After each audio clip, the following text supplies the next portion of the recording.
আসসালামু আলাইকুম, সবাইকে শুভেচ্ছা। তো আজকে আমরা দেখছি যে বাড়ি সরিষা 14 এর জার্মিনেশন দেখছিলাম।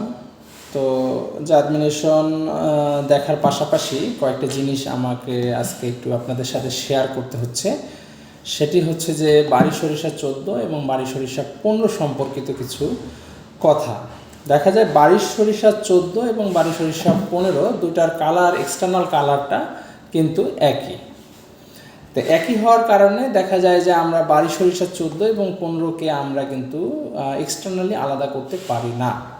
এটাকে আলাদা করতে গেলে আমাদের এর ফিজিক্যাল পিউরিটি করা সম্ভব না, এটাকে জেনেটিক্যালি পিউরিটি আনতে হবে।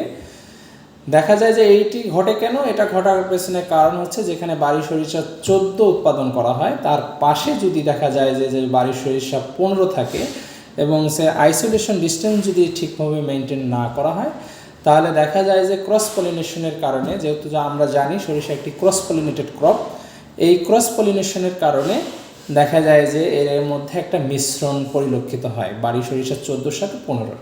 তো এই মিশ্রণ থেকে আমরা যদি বাড়ি সরিষা 14কে আমরা যদি পিওর বাড়ি সরিষা 14 করতে চাই, তবে সেক্ষেত্রে আমাদেরকে অবশ্যই আইসোলেশন ডিস্টেন্স মেনটেন করা দরকার।